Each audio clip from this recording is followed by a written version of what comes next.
I was good, I just slept a lot, which is very disturbing for me. So, Minister Collins is not feeling well. He literally just texted me. I know that Mother Deacon Linda Hooks is taking care of some family things right now. She reached out and texted me. And we need to make sure that we are consistently keeping in prayer individuals, because sometimes it's not them, it's their families. You know, when I deal with some of the issues that we face, it's not them, it's their families. It's their families that are struggling, it's their families that are going through, so it becomes very much more important that we continue to pray, one to another, that we continue to do that. I'm going to X out of this. What chapter did we leave off on? Did we get into 5?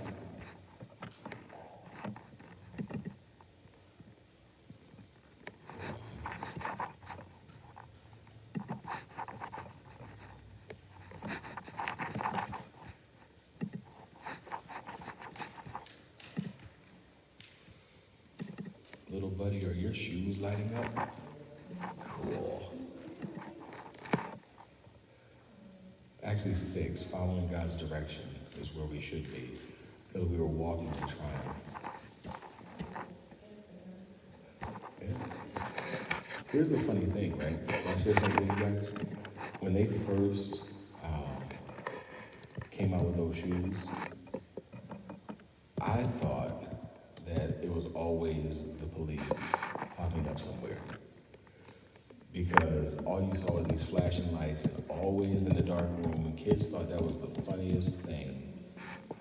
And we didn't think it was funny because, it's creepy.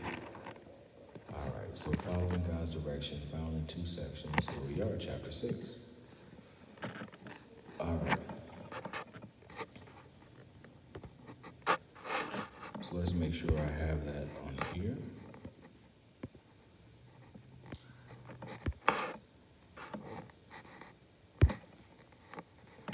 All right, so following God's direction in chapter 6 of the book says, for the scriptural context, Proverbs 16:20, those who listen to instruction will prosper.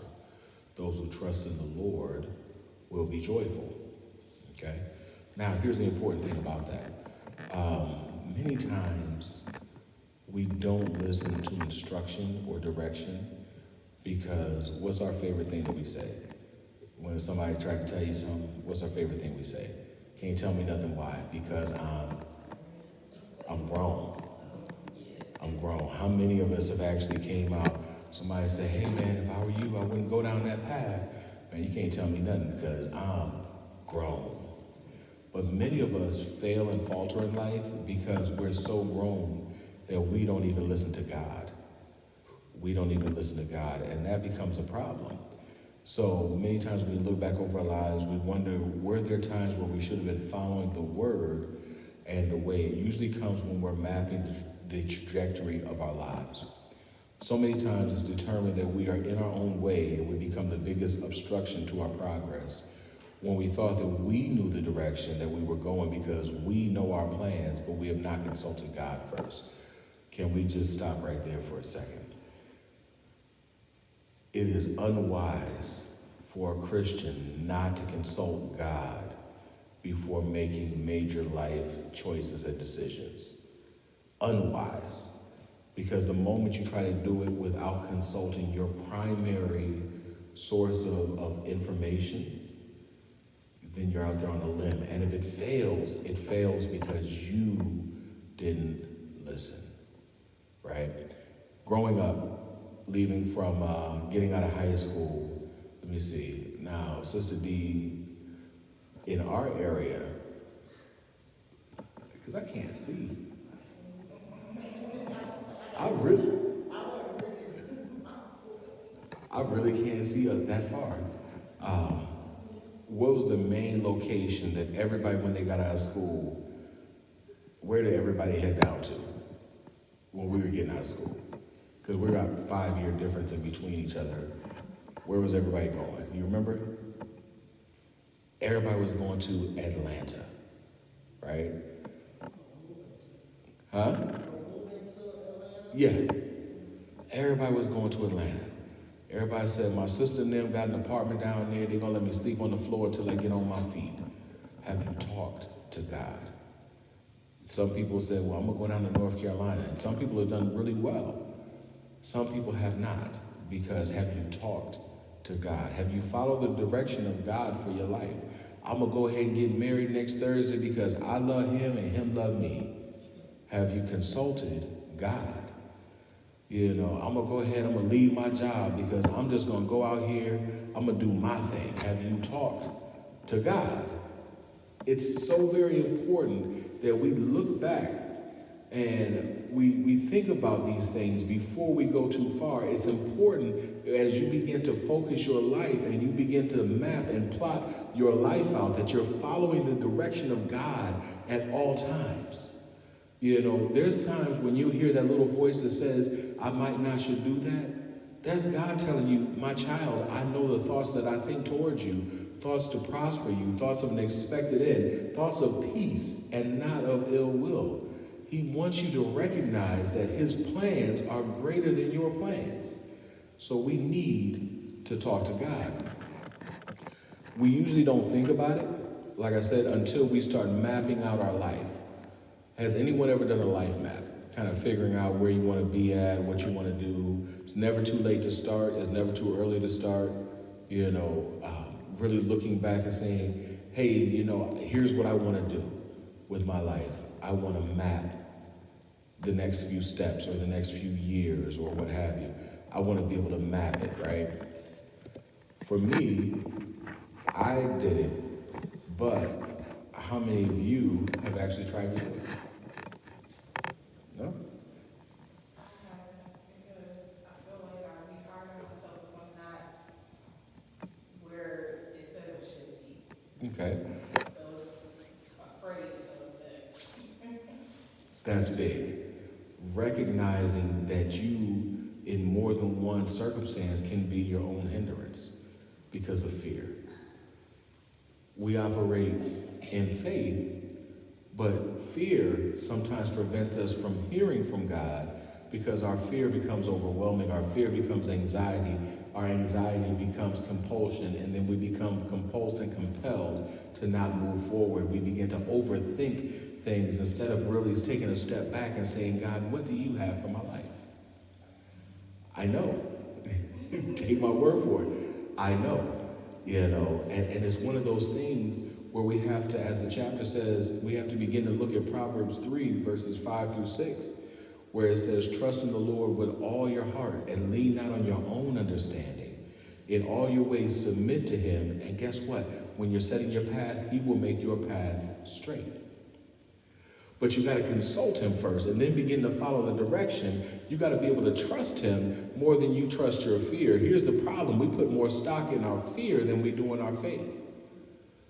Really think about that. We'll put more stock in our fear, you know, and the fear prevents us from moving forward than we would ever put into our faith, because our faith asks us to take a walk up a staircase that we can't see where the top is. But our fear tells us that staircase, don't go down that staircase because you don't know what's there. Could be good, but it's probably bad. Your fear keeps you stuck. Your fear keeps you stagnant. Your fear keeps you locked in. Your fear is like a ball and chain around your ankle that even if you would go forward, you can't because your fear holds you back. So we exercise our faith by leaning on the Lord more than we lean on our fears. So when you begin to look at it, it sounds clear-cut to trust in God, but it's hard. It's hard. You know, in the book, I try to give many suggestions and many ideas about how to really go about it.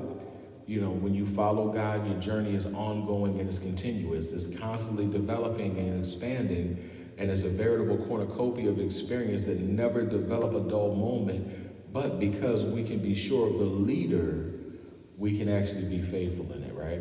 Here's the thing. You said, if the map shows me that I'm not where I should be at that particular portion, But understand it is constantly developing and unfolding. So you never fully reach your destination, because sometimes life happens and God will take you a direction that he knew that was going to happen. He already knew. But sometimes we got to catch up with God's plans, right? So it's constantly developing and expanding. Every round, as the song says, goes higher and higher. Every time you trust God and he blesses you, that blessing is better than the blessing you received last. But if you don't trust God, just like when we're in prayer, if you don't trust God, you'll never get the full blessings that he wants to give you, because you won't even take the first step. And then you're stuck. Then you're stuck. What do? Then you're stuck. You know, when we trust the leader, it's easy to be a follower. When we are unsure of the leader, we find that we have followed ourselves most of the time down the slippery slope of silt, sand, and sin into a gradual degradation and pernicious problems and maniacal mayhem. I must have been really up when I wrote this part. You guys realize I really wrote the majority of this in the middle of the night while I was at work, right? And I had a great time with the thesaurus, because when you look at it, the words that we think we're saying may not actually mean or have the impact of the words that we want to use. So when we look at silt is like fine sand. Sand, within its own, is ever shifting and changing. And then when we begin to go down a slope, it's hard to catch your footing on fine sand, and on grass, and we just keep going further and further into sin, and we get into a gradual degradation of our faith, a gradual degradation of our morals. The further down sin we go, the more apt we are to think that other things are great ideas. Really think about it, right? It starts out with one thing, and then you go down to the next thing. Come on in. And then you go down to the next thing. And then you get to the next thing. And it is a gradual, slippery slope down into sin. And then when you begin to operate in that, now you have problems. And not just regular problems. You have pernicious, voracious, problematic problems, big problems. You know, there was a movie with Chris Tucker who, born again, just loved what he's doing now, refuses to do certain things because of his faith, right?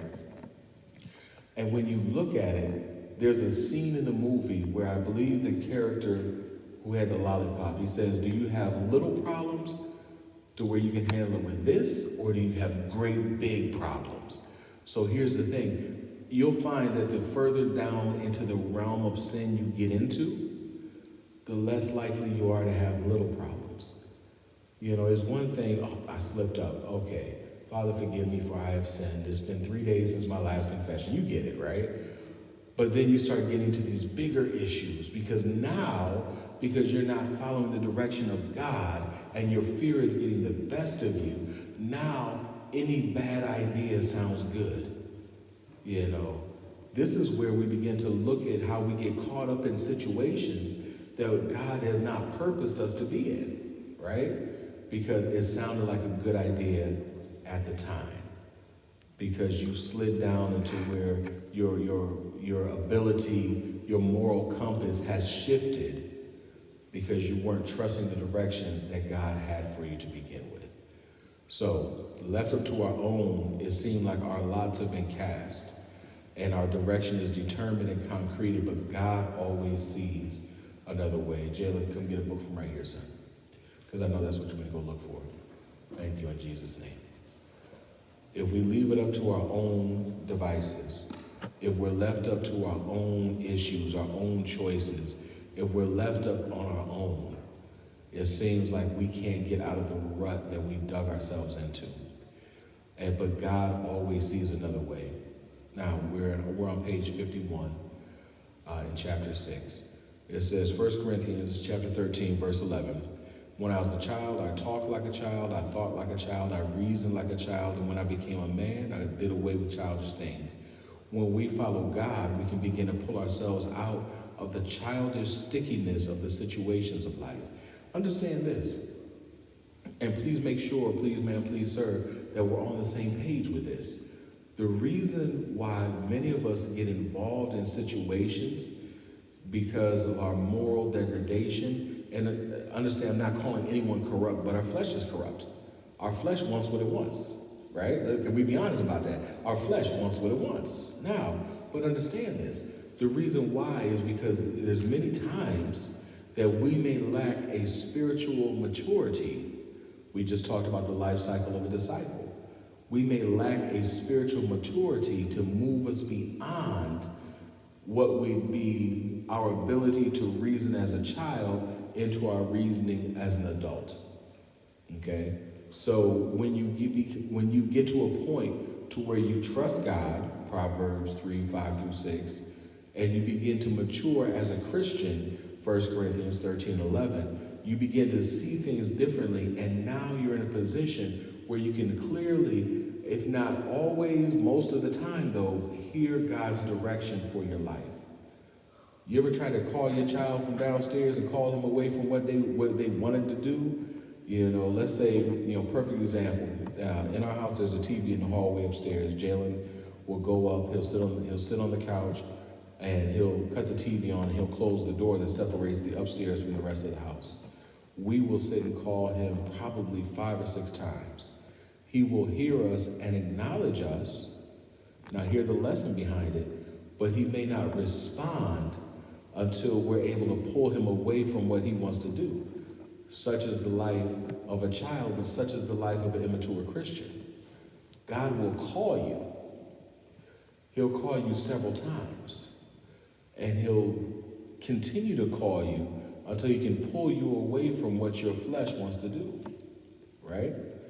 We can follow God and begin to pull ourselves out, but it's important that we recognize that we are in.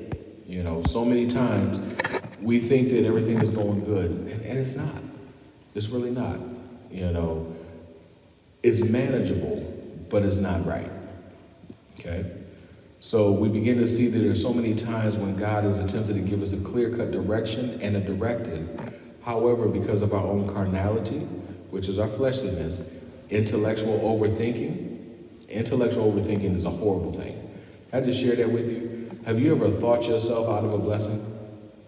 Like really, God wants to bless you, and because of your fear, you have really thought yourself out of God's blessing. Well, why me? Why is this happening? Why is this going this direction? It tells you because you're in a position of intellectual overthinking. You think you know, but you're trying to know the mind of God, and you cannot. Also, our own personal desires. The flesh wants what it wants. We think we know what we want for our lives, like we were just saying. When you begin to look at it, a lot of times our fear puts us in a position to where, we will stand in our own way, and we'll put our personal desires above our faith desires, above the needs of our faith.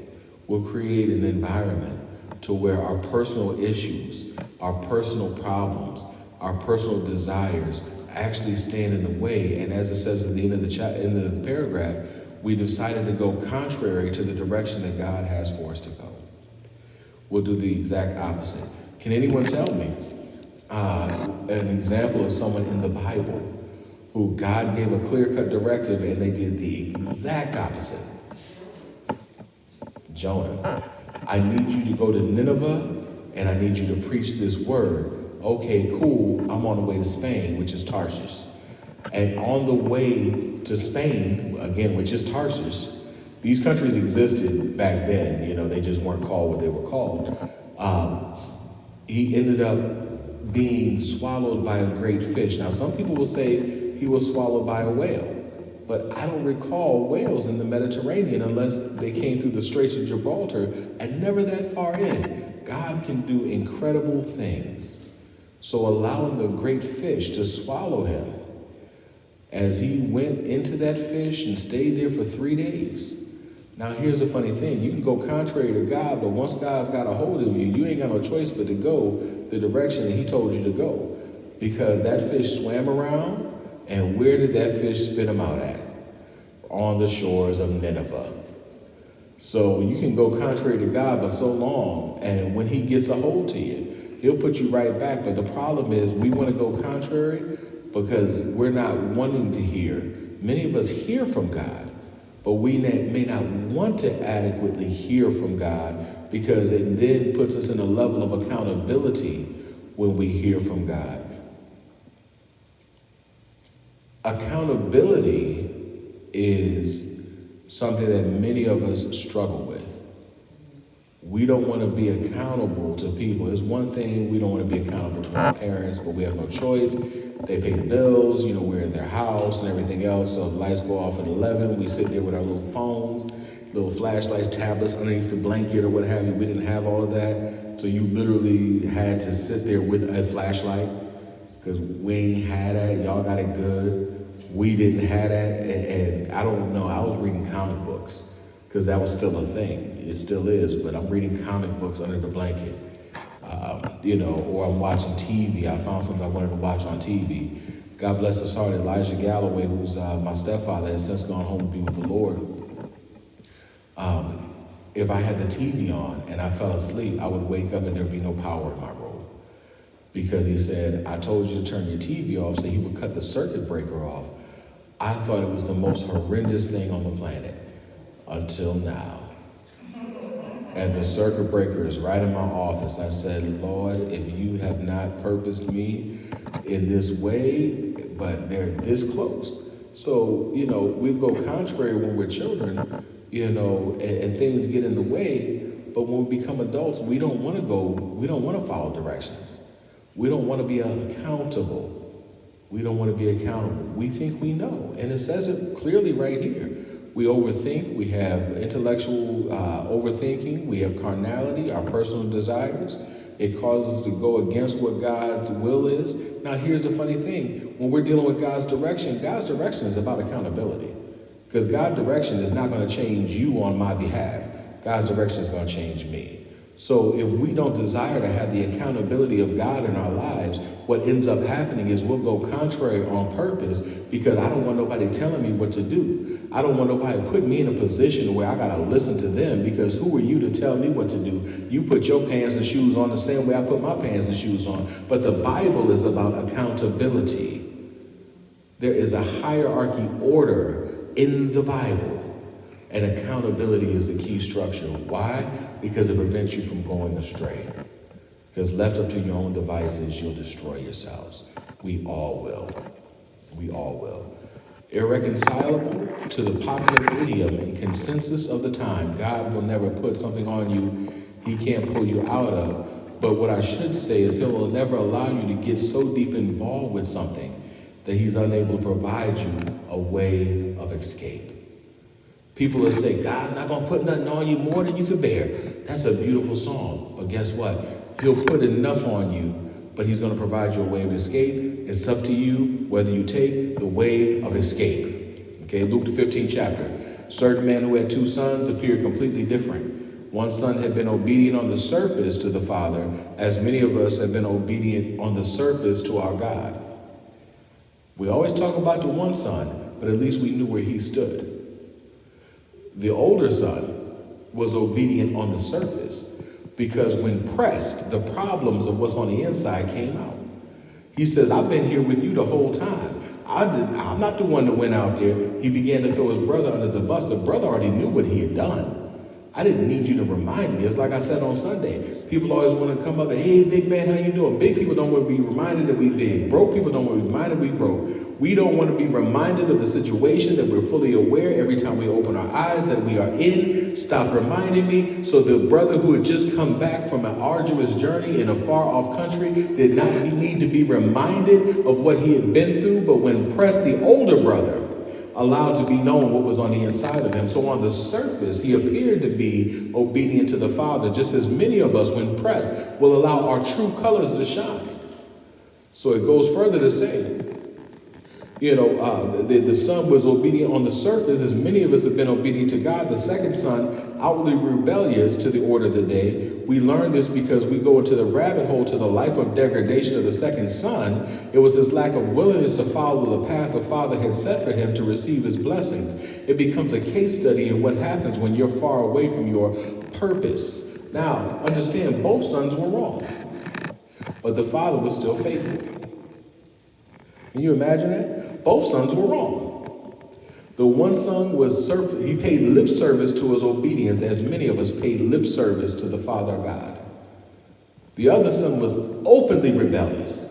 He was like, if I'm going out with a bang. Look at me, my top of the world. But when it got tough, it's what the Father had put on the inside of him that brought him back.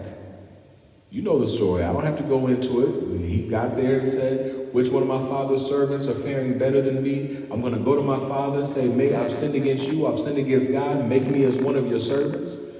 He rehearsed that all the way through. Like many of us, when we've been gone from church, we'll rehearse all the way through. I'm going to go to the altar. I'm going to fall down and I'm going to do this. I'm going to do that. When God is telling you, I'm still looking for you. I didn't ask you to come back and throw any form of theatric. I just wanted you to come back. The son had rehearsed in his mind what he was going to say, as many of us have rehearsed in our mind when we get ready to come back to God. But the father did not acknowledge, just as God does not acknowledge your theatrics, he acknowledges your pureness of heart. Now that son, when pressed on the inside, went back to his purpose. So who was actually the prodigal son that was far away from the father? Was it the one when pressed came back to the father, or the one when pressed began to complain to the father about the one who had walked away? So when you're following God's direction, wherever you are when you get back, that accountability will, if you're subject to accountability, when pressed, that accountability will come forth. That's a whole lesson within itself if you really realize it. The two sons, the open rebellion and the secret sinner. That'll preach. Might preach it Sunday, but that'll preach. So when you look at it, it becomes a case study from when you're far away from your purpose. The prodigal son realized when you've fallen away from following the leading of the father, you can end up in a strange land with strange people. I told you in the paragraph before, all those bad ideas seem like good ideas after that point. All those things that you normally wouldn't do, they sound like, that sound all right. Well, we going over here to this club, man. Man, I heard they be wilding out there, but you know what? That sound all right. Let's go on over there. You end up in a Chris Tucker situation. I know you don't smoke weed, I know this, but it's Friday, you ain't got no job, you ain't got nothing to do. I'm gonna get you high today. We fight just like Ice Cube did in the movie. We fight against it. We'll tell them what we do instead of, telling them I don't do that. We'll say, man, I drink, I don't smoke. But then you get to a position where that pressing and your farness away from the purpose, it begins to sound good to you. But like, all right, let me just try this real quick. Or, hey, I've been trying to get at you for a good number of years, and you're in that weak and vulnerable moment. Let me just give this a try. It sounds good, but it realizes that your lack of accountability and your farness away from the Father have put you in a position where you're now revealing what's on the inside. Many of us, we have the same kind of analogy because we consistently would do things that we think are right. We will do things that we think are just, and we will do things that we think are good for our lives, but when we follow the directions that we've been given by individuals who may not have known the direction for their life, let alone the direction for our lives. How you gonna ask directions of a lost person? Because they don't know where they're at neither. Who should you be following? You should be following God. This chapter is dedicated to following God's direction, right? How on earth you're going to ask a lost person for directions? I've never understood that. There's people that, I don't believe in asking people that are not where I'm trying to go how to get to where I need to be.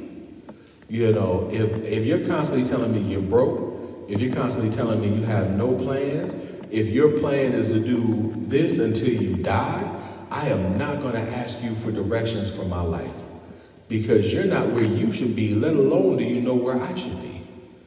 It's disingenuous to try to trust that kind of person, right? Have I told you guys about the Brown Shoe Club? Never told you about the Brown Shoe Club? Okay. So my current manager, and then her cousin Wayne, and another guy who went over to take over a health plan in, I think, Indianapolis, and myself, we were standing outside talking. All of us had similar backgrounds that we came out of. All of us came out of, originally single parent households, or came out of situations where we were rambunctious as youth, or we came out of less than desirable conditions, right? One of the guys, Gary, is a TEDx speaker. He's got degrees dealing with public health just everywhere, right? Brown shoes. Wayne is the director of operations for Syracuse Community Health Center, all of their locations, brown shoes. Rob, who's my manager, is the director of sales for New York State, property between here and Florida, runs a Medicare business that he's employed his family members, bought houses and sold them to his family so they can understand the process. Very financially stable, wonderful guy, brown shoes. So I'm standing there and I look down, I had on brown shoes. So I started asking them, how did you get to where you are? And guess what? They told me, here's what you need to do. Here's the direction to go. I would rather ask, and that's our Brown Shoe Club, right? We all had on brown shoes. And none of the shoes were more than $50. Put your money somewhere else. You get a $600 pair of shoes and you're rent $600, you got the wrong priorities. In my humble opinion, you can do better. Just saying. You got red bottoms and a red door in your apartment, something wrong. But yet I digress. I asked them because they know the direction of their lives and they understand and tapped into their purpose, right? So why would I ask somebody that doesn't understand their purpose what my purpose is and how to get closer to where God has shown me? Because I'm following, I'm listening, get closer to where he's shown me that my purpose is, right? Don't ask people who don't even know the direction for their life how to better yours. It's foolishness. It's an episode of folly, right? So when we begin to look at it, they may not have had the greatest upbringing or mindset, and many of them begin to raise us and develop us and mentor us from the level of their understanding. The limitations of the mentor, ministry, or parent that are placed on us can be stifling to the opportunity for true growth. If you need greater understanding and you have a mentor, but your mentor is teaching from a limited mindset. If you're in a ministry, right? Here's the thing I like about good preachers. If it's something that is beneficial, like I really believe, as a pastor, if there's a class, a workshop, a symposium that can help benefit people in their ministry, their personal walk with God, go to it, right? Because we're going to work at the pace that we're going to work. But like, perfect example, going to the symposium at First Baptist. I done try to get y'all to go down to this symposium. Some of y'all been like, I ain't going all the way down to Maryland. Listen, what you get out of that at a national level, is them literally turning their ministry inside out to show you what a 20,000 member ministry looks like, but they show it to you at the 5-member level, okay? That's something that I encourage you guys to do whenever they have it again. Some of the workshops at some of the locations, I'm hesitant on, I'll be honest. And the reason being is, again, the limitations of the person presenting can put a cap on where you are. I try to expand out my mindset, okay? Sometimes it works, sometimes it doesn't. Sometimes it comes across clearly, sometimes it doesn't. But I'm not ashamed to admit my limitations and try to grow. Some people are happy being stuck. And I can't imagine, it's stifling, it's stifling. God's direction will lead us to a position where we thought was going to be a horrible situation, a stifling situation, and potentially the end of the road, it really worked out for your good, right? So even though that mentor may not have been the best mentor for you, it got you to a point to where you could then begin to look at things a little bit differently and now begin to push forward a little bit more. Everything is a stepping stone. Everything in life is a stepping stone. You know, your job is a stepping stone. Because I don't believe, and I know people do it, but I don't believe nowadays that people are really purposed for, 50 years at a job, right? Because jobs aren't what they were 50 years ago. Not by a long shot. 50 years ago, jobs had pensions. You knew when you came out of that job, you was good. Because you had your Social Security, and how they say, I got pop a pension check, you had that pension, right? Now, you would be hard pressed to where the word pension is in any benefit package at all, So this is the thing, you thought it was the end of the road, but it really is a stepping stone to your next dimension of your life.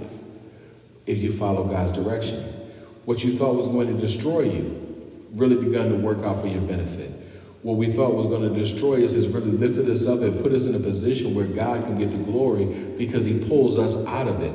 Our detriment became our benefit and our stumbling block became our footstool. What you thought was going to destroy you actually got you to a position where you began to pray more, you began to fast more, you began to seek God more, you began to do all of these things that you previously did not think you were going to be able to do. And it really put you in a position, that breakup of that relationship really put you in a position where you realize that that may not have been the person for you, but they taught you what to expect the next time, because now you're not going for the okie doke. Any old joker coming in wearing English leather and a big old chain or some brute, or what's the other one? What's another old one? High karate. Coming up just whispering in your ear, you're not going to go for the okie doke because they're still out there. Oh, yeah, they're still out there. And they'll come in and try to throw you off your game. Coming in smelling like Aramis, Paul Sebastian. I know she looking like, I don't know what those are. The joker come in and smell like Fahrenheit, Yoop. So that's the thing. Growth does not come without pain and struggle and uncomfortableness. A plant that starts as a seed must break an almost impenetrable seed case that was designed to initially protect. It actually prevents the necessary growth for you to reach and harness your potential. Here's the thing. When you follow God's direction, those things that are holding you sometimes seem like you can't get out of, that mindset, that mentality, that issue you're dealing with, that fear, that struggle that you're facing, sometimes it seems like it's an impenetrable shell. Now here's the thing, initially that shell, that upbringing, that nurturing was designed to protect you, but when you get to a point to where it's time for you to grow, you have to break out of that shell. Have you ever seen a cross-section of a plant that's just about to break out of the shell? It begins to grow, develop, but it begins to curl under and then try to go up because it's trying to exert enough force coming like this to push up out of the seed. If it tries to just shoot right up, it won't have the strength. So it has to grow in that seed. And I promise you, if you look at a cross section, it first goes this way, comes down, and then it strengthens its base and tries to shoot its way all the way up. You'll never experience the necessary growth inside of you in your seed case, your protective shell, without an inevitable breaking. There has to be a breaking. There has to be a little bit of uncomfortable in order for you to grow. Because imagine this, not only does the seed of what God has put on the inside of you, the seed of what God has purposed you, the seed of what's developing on the inside right now, not only does the seed need to break through the shell, it now needs to break its way up through the dirt as well. And most people who are doing good gardens will bury the seed at least 6 inches down because you have to have your roots at least 12 inches down. The higher up it goes, the deeper the roots need to go. So you're going to push it down a little bit further in order to make sure that when the roots begin to grow down, as the plant begins to grow up, it has a stable and firm foundation for it to hold on to, such as your relationship with God. When you're following his direction, you have to break the inevitable in order for the inevitable to come to pass. You have to move beyond your comfort zone. You have to move beyond your complacency. You have to move beyond that hard shell of your existence in order for you to get to the goodness that God has for you. It'll never happen around other seeds that haven't broken their shell. A chicken, most of us like eggs.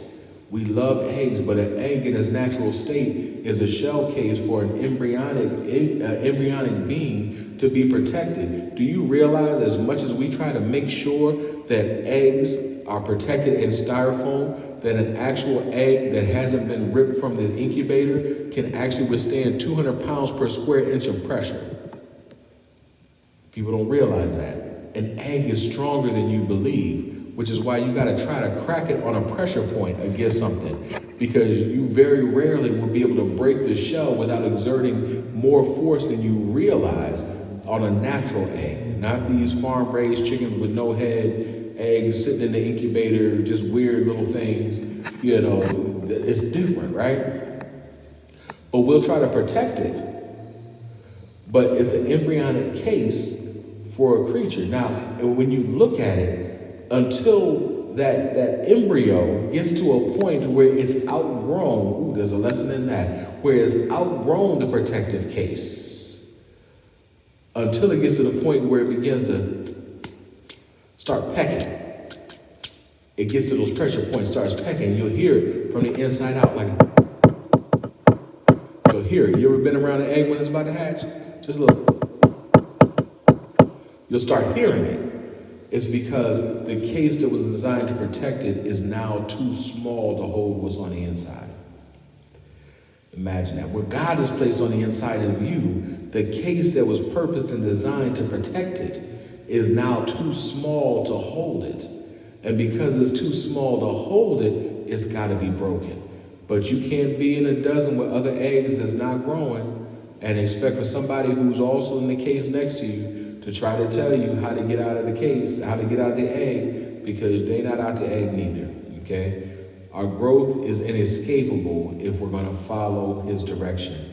You cannot escape growth if you follow God.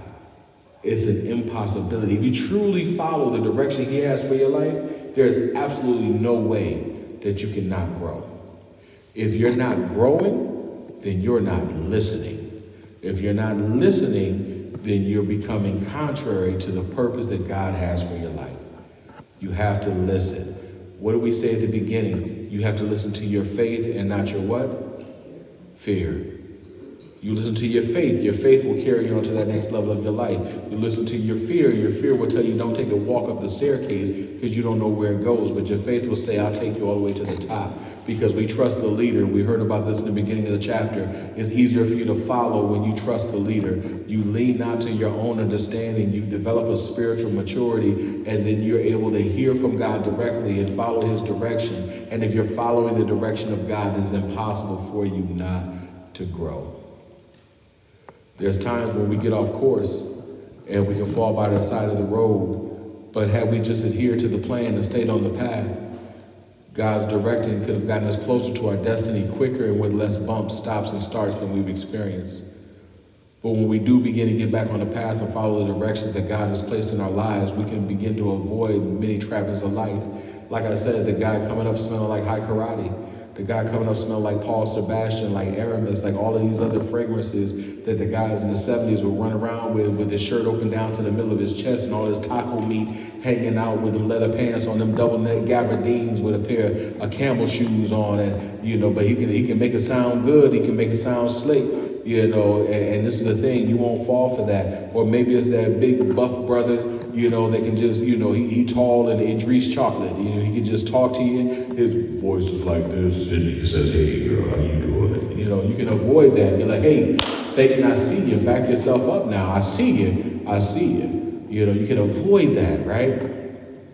And that's the thing that we have to begin to look at. We can avoid the trappings of this life because God does not allow us to go through life and experience problems without giving us that way of escape. I keep telling you, there's always going to be a way of escape. It's always going to be a skip in the record, I'm telling my age, a skip in the CD. There's always going to be a pause in the movie. Netflix is going to ask you, are you still watching? While you're in the middle of Netflix and chill, all of a sudden everything go quiet. You're like, what happened? Are you still with us? Are you still watching? Because God is watching you, and this is your moment of escape. Red alert, red alert. This is your way to get away. Take that opportunity and listen to what God is trying to tell you, because he's not going to put you into a position that he's not going to be able to get you out of. The thing is, we don't listen or watch for the red flags. So when you look at it, it could be, if you are actually following God's direction, we can either choose to ignore them or tumble headfirst into the abyss, or we can be sensitive to those moments where the still, small voice of the Holy Spirit can get us back on track, guide us, and direct us.